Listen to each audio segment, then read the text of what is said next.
We're here in Boston, Massachusetts at the Hands Off protest, where thousands of Americans are here to protest Donald Trump's policies and Elon Musk's involvement in the government. This video is by no means a political one, but a video to see how Donald Trump's policies have impacted Americans' mental health. Let's get started. So we're here with our first guest, and I'm interviewing. I'm Anne from Concord, Massachusetts. And I'm Betsy from Brookline, Massachusetts. How has Trump's policies impacted your quality of life? Oh, it's terrible. I wake up every morning stressed out, and I don't sleep well before. I totally agree. It is incredibly stressful, and I have had to use wonderful writers who say we have to resist, but we also have to find joy in our lives and with our family and our friends. And how has it impacted your mental health? For my mental health, it's rugged, but I work very hard to make sure that I can stay on an even keel, because if my mental health declines, then they've won. I would like to say the same. I mean, there's not much more you could say. That's very powerful. I guess because sometimes you go through this stuff and we wonder what do you do to take care of yourself? So during these times, what do you do to take care of yourself? Well, I mean, exercise is always a good choice. Yeah. Running is an easy way to not think about what's going on and think about how exhausted I am. Yeah. But also spending time with family and friends, and just not always talking about politics. I know. Oh, sorry. Go ahead. Yeah. Please. No, I feel the exact same way, and I think it's really spending time with the people that you care about, spending time with family, spending time with friends, playing sports together, going out for coffee, just kind of sharing space and not necessarily talking about politics, but just about sort of how we try and live our best lives in the midst of this hellscape. So what would you say to people like that are on the fringe of giving up? What advice would you give them? I guess my feeling is you can't give up. You just can't give up. Somebody once said very recently, this country has always had a berserk element. We had a civil war. We had a president, Andrew Jackson, and we will prevail. Eventually, this will not be the situation we are in. Yeah. That is a very difficult question to answer, because at this point, this has not affected me economically. Nobody in my family has been deported. I don't have some of the stresses that plenty of people may have. But what I do, I look at some news in the morning. I would say look at the news less and find writers that are, that understand what's going on, but that are also uplifting and provide, help us to find the courage that we need to get through until the midterms, when we can vote these craven individuals out. I kind of stay away from the mainstream media, because I find the mainstream media to be so infuriating and not doing their job. Right. Right. Anything you could add, or? No, she has covered it all. Okay. I'm going to ask one more question. So, any specific policy that over the last since January, has any specific policy really stood out to you or impacted you overall? I will say the deportation of students for speaking their mind has been horrifying. Yeah. I mean, there have been a lot of policies that I disagree with, but I could say that they are decisions that they just aren't my decisions. When somebody is actually saying that the First Amendment does not apply to somebody who's not an American citizen just because they disagree with them, that is chilling. I totally agree. The fact that you have plainclothes ICE people in masks taking people from the street, that is so outrageous to be happening in this country. But I also find that the Republicans are craven. The fact that they are doing absolutely nothing. And now on top of that, we have hard to say what's up with universities. I don't know what it's like to run a university and to have so much money taken away. Can you still fulfill your obligations to your students? And what would you say to the lack of direction that the Democratic Party has had in their, work against Trump and his policies? Because a lot of Americans, I feel are frustrated that there's no unified voice as to how to address what Trump and the Republicans are doing. Do you have any opinion on that? I don't know what they can do at the moment, I think Cory Booker was amazing. Okay. Spending 25 hours. I am kind of at a loss. I'm frustrated with them. I'm totally impressed with Bernie Sanders and AOC going across the country. I'm impressed with Elizabeth Warren. I think Adam Schiff is standing up, but I don't know. I mean, it is really hard when you are in the minority to figure out what to do. I mean, a couple of these, there are a handful of Republicans who, if they would just find a spine, we could change history in the next month. One would hope. Let's hope. Yeah. Oh, thank you guys so much. Here I'm introducing. Can you please introduce yourself? And I'm Margaret from New Bedford, Massachusetts. okay. So thank you for the interview. The first question is, how has Trump's policies impacted your quality of life?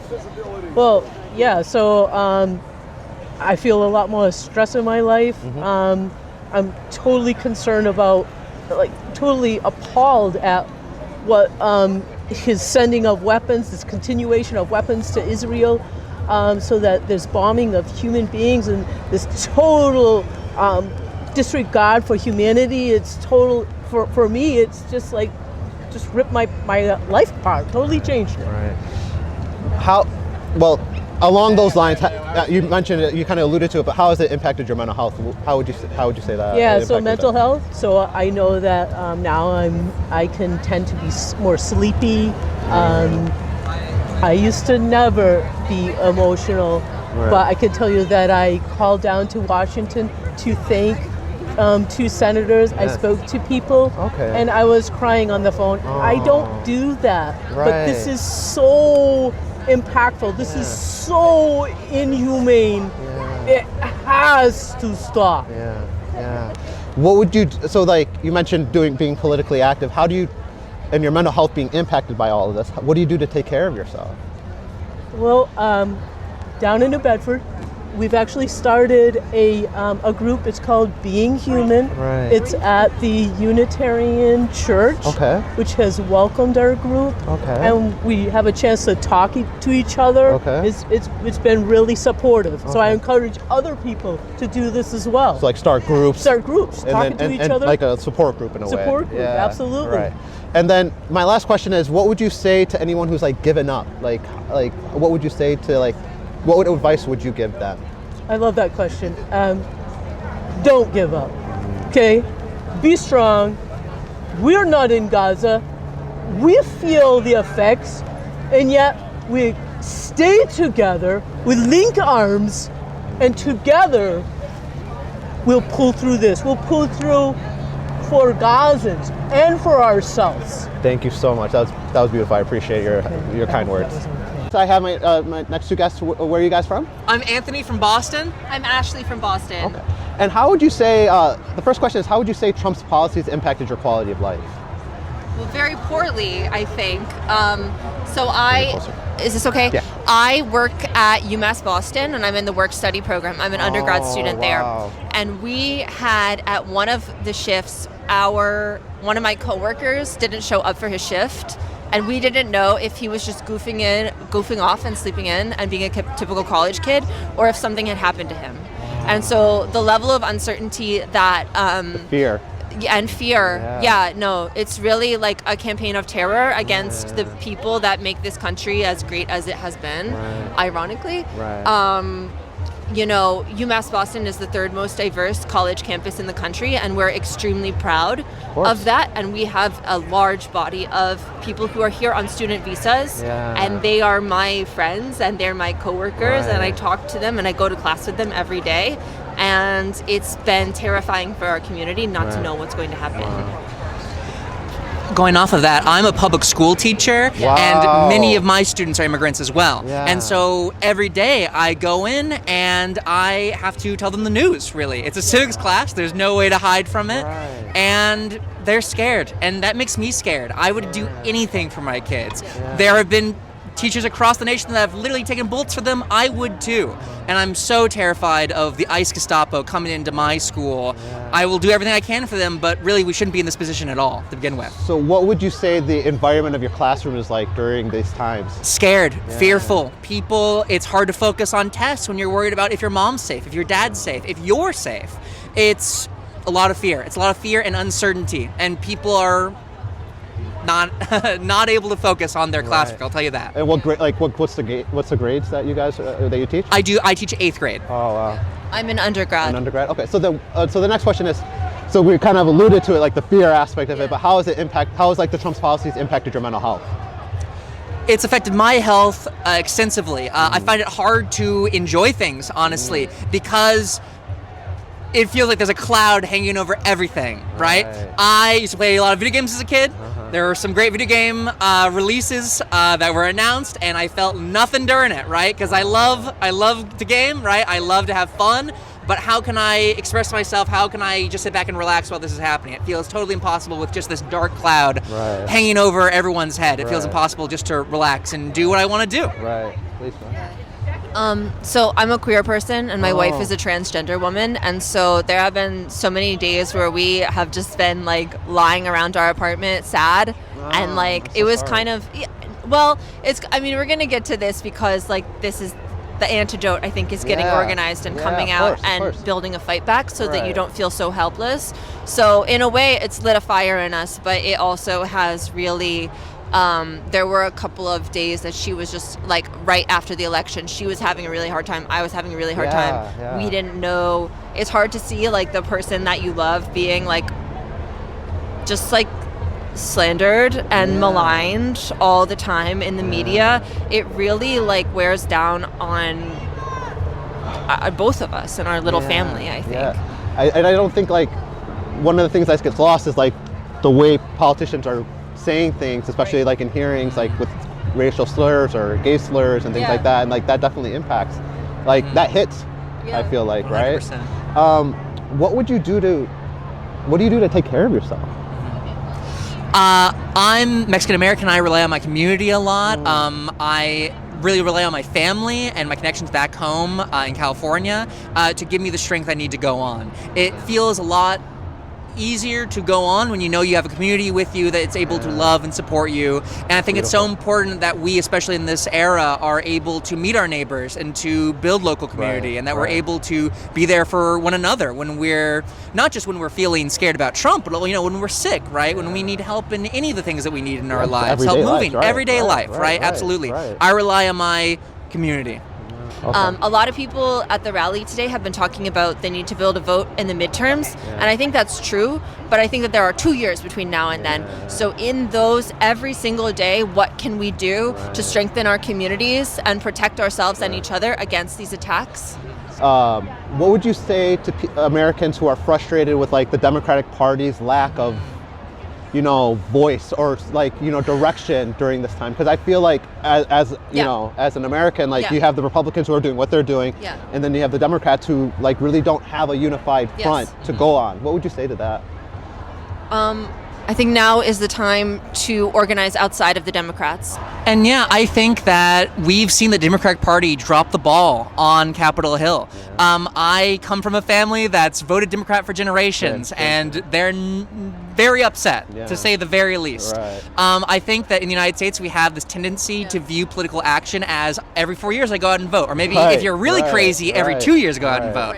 But really, the most important political action happens every single day in our local communities. It happens with the respect that we show one another, and it shows with the protection we give one another in our local communities. And it's really important that we recognize the Democratic Party is not going to come to swoop in and save us, right? They're no superhero, and in many ways, they have some of the same donors and same structures as the Republican Party. They're not so different, and I think it's hard for some people like myself who have been so committed to the Democrats for so long to realize that, but really there's no difference between them in many regards. It's sad to say, but we need to start looking after ourselves, and we can't just wait for a politician somewhere far off in DC to come swoop in and save us. We need to organize in our local communities. Do you have another point that you want to add on? Okay. I definitely disagree that there's no difference, but I will say there is, to bring it back to the topic, there's a way that waiting for a politician to come and save you creates this feeling of helplessness. Whereas if you realize, like, no, I'm empowered to do this myself, there's a lot that I can do as an individual to help my community and the people that I care about,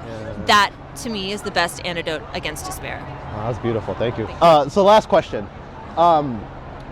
You kind of alluded to it before, but what would you say to individuals who have given up hope? Like, what would you say to that? I would say that history has shown that even when the night is darkest, the morning sunrise is beautiful. And I think that as long as we are out here at protests like this, marches like this, and organized in our local communities, that there is reason to be hope. Even when the administration seems so powerful and so all-encompassing, there's still so much we can do in our local communities. And I think that really the only way to keep going is to have hope. You know, hope is not just some idea or utopian vision. It's something that you build with people. And I think this sort of thing builds hope. This protest builds hope. Yeah. I would say hope is out and grim determination is in. I have struggled with clinical depression my entire life, and sometimes you cannot wait for the feeling. You have to fake it till you make it. And that's how you get the hope back. So my advice would be look around you, see what you can get involved in. I mean, look at all the people that are out here today. That like just show up, plug in, and if you're not feeling it in the beginning, wait, you'll feel better later. Our next guest, can you tell us what's your name? My name's Madison. Okay, hi Matt. So thank you for being willing to interview. So how has Trump's policy impacted your quality of life?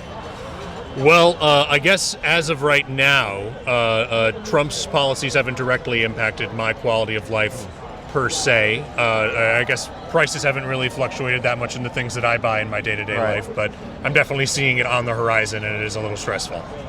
So would you say it's impacted your mental health at all, or? It definitely has impacted my mental health, especially watching the episodes with deporting people to the prison in El Salvador, the explicit calls for the end of due process for people simply because government officials point at them and say terrorist or Tren de Aragua. That really does make me lose sleep at night. I don't want to live in a country that works that way. So, like, what specifically about that impacts you? Well, you know, I'm from. I guess I'm from, you know, deep in Trump country myself. It's where I grew up. Okay. I know how these people are, and they target people who are different. They single them out, and it won't be long until that finger is pointed at people who are just U.S. citizens who aren't like them, and then we're all getting sent to the gulag in El Salvador. So, what do you do to take care of yourself during this time? Well, you know, it's good to break away and try to find ways to think about literally anything else. And taking action like this kind of does make me feel better. And seeing other people who clearly also give. That is true. It's crazy how many people are here today. It is really. It honestly makes me feel a lot better. It does. I didn't realize you would see this much, and then it's just like it just keeps going back. Going and going. Yeah, no, it's great. So the last question would be like, what would you say to individuals who have given up hope? I guess don't. Things always look darkest before the dawn, and you know, things can't get better if we don't fight and try. Would you give them any things any particular actions that they could do besides, obviously protesting is one, but would you say anything else that they could do? Just try talking to more people. Any kind of thing you can do to get yourself out of your own head, I think is a positive step towards making yourself feel better. Okay. Oh, thank you very much. I love the hat. Yeah. All right, can you tell us your name? And then... Sure, my name is Una. Okay. And then how has Trump's policy impacted your quality of life? It's impacted it in a very negative way, financially and mental health wise. Mm-hmm. I'm also a psychotherapist, and so I'm paying attention to all of my clients who are suffering because they're losing their jobs. Right. The anxiety and depression and PTSD is way up. Yeah. And feeling good is way down right now. So people across the board are very worried. Especially my trans clients, my clients who are losing their jobs, women. Right. You know, pretty much. What would you say, like the humans? Right. So, what would you say, like, your clients are bringing into therapy right now? What would you say to that? Feeling of helplessness, hopelessness, outrage, worry, anxiety. Right. So how do so you mentioned the anxiety aspect or the mental health aspect. What do you do to take care of yourself, and what do you advise to your clients during these times? Media diet, for sure. Yeah. Moving your body is really important. Getting into nature is really important. Beautiful. And taking action, doing something like even just coming here for an hour helps. Being here today has helped my mental health incredibly. I agree. Because I don't want to feel like I'm alone in this. Yeah. And this is a really good to know. Some of the people I've been interviewing, they're talking about like the sense of community and how huge. Do you have any thoughts on that? Community is incredibly important, and I think we need to lean into it. And we got away from community during COVID because people were so scared. And community is one of the ways that we can really support mental health and get back to feeling better. Right. So my last question would be like, what do you? Because obviously, like, it can be a very stressful time, and people might have feel the need to give up. So what advice would you give to them? Well, you could give up for a day and take a rest, but nothing's going to get better unless we all come together and make a change. And even a small change, if you can't come to this march today, go donate $50 to the ACLU. Or, you know what, even the other thing I've been telling people is like, be extra kind when you go out. And that's what I've been doing as a form of resistance. It's like when I go to the post office, instead of just buying my stamps and, thank you very much, I engage the guy behind the counter and say, how are you doing today? Like, what's going on with you? And I think that, that's a good form of resistance. Like, kindness is a good form of resistance, and joy. Like, sometimes people think, well, I shouldn't feel joyful because the world is coming to an end. Right. But we have to keep up feeling joy. Wow, that's really beautiful. Thank you so much. Sure, thank you. So that concludes today's video. And the interesting part about today and some of the thoughts that stood out to me was the sense of community. People talk about in these times of darkness where they feel where there's a loss of hope, where they feel like they can't move forward, they join together in an amazing event like this, where we see so many people come together from all different backgrounds, from all different ages, and they're here to protest for a common cause. When you're feeling down, and it's very natural to feel down during these times, something like this can motivate you to move forward, to motivate you to keep going, and really fight for what you believe in. If you like this video, please like and subscribe, and comment below on what kind of videos you'd like to see in the future. Thank you.